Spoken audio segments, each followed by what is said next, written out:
గురోరప్యవలిప్తస్య కార్యాకార్యమజానతః ఉత్పదం ప్రతిపన్నస్య కార్యం భవతి శాసనం.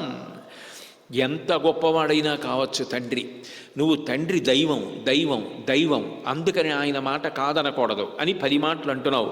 అయితే ధర్మం తప్పి ప్రవర్తించిన తండ్రి కూడా దైవమేనా? అప్పుడు కూడా తండ్రి మాట వినాలా? అన్నయ్య, నువ్వు మాట్లాడే దానిలో నాకు అయోమయత్వం కనపడుతోంది. కాబట్టి ఈ అయోమయాన్ని విడిచిపెట్టు. నువ్వు అను, నేను దశరథుణ్ణి కూడా నిగ్రహించి నీకు ఇదే సమయానికి పట్టాభిషేకం చేస్తానన్నాడు.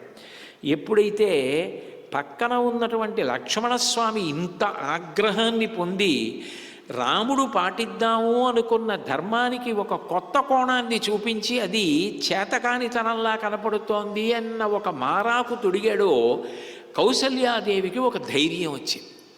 ఓ, నన్ను సమర్థించేవాడు, రాముణ్ణి అంతఃపురంలో ఉండేటట్టు చేసేవాళ్ళు కూడా ఉన్నారు అని ఆవిడ వెంటనే అంది, నేను ధర్మం చెప్తాను రామ.